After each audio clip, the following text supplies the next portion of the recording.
خجندی باستانم دل روایم بخار آیم دوست شادی فزایم سمرخندم برم آن سوی تاریخ از آن سرچشمگی رجوی تاریخ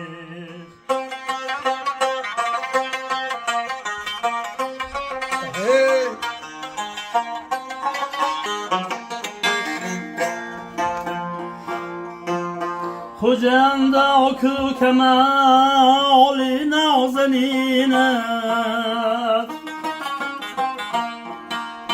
هنرمندان نغزی بافرینت بخار آل سا مولد کجا شد شکوفری است دولت کجا شد بخار آل سا مولد کجا شده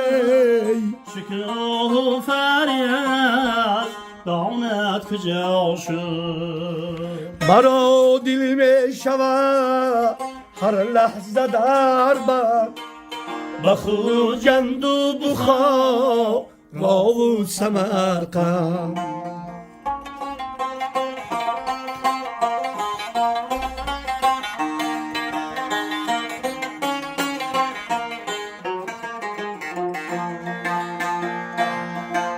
سمادرت از دور ایام زبی دادی فرگ از دور ایام جونش با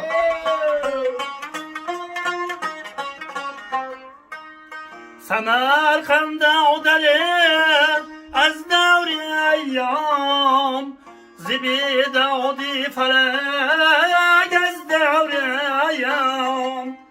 که فرزندان یک مادر جدایند یکی کشتی چند این ناگناهند همه پرورده یک دود مانند زبانی مادری اکنون ندانند زبانی تاجیکی اکنون ندانند یه رحمت اکیستان جان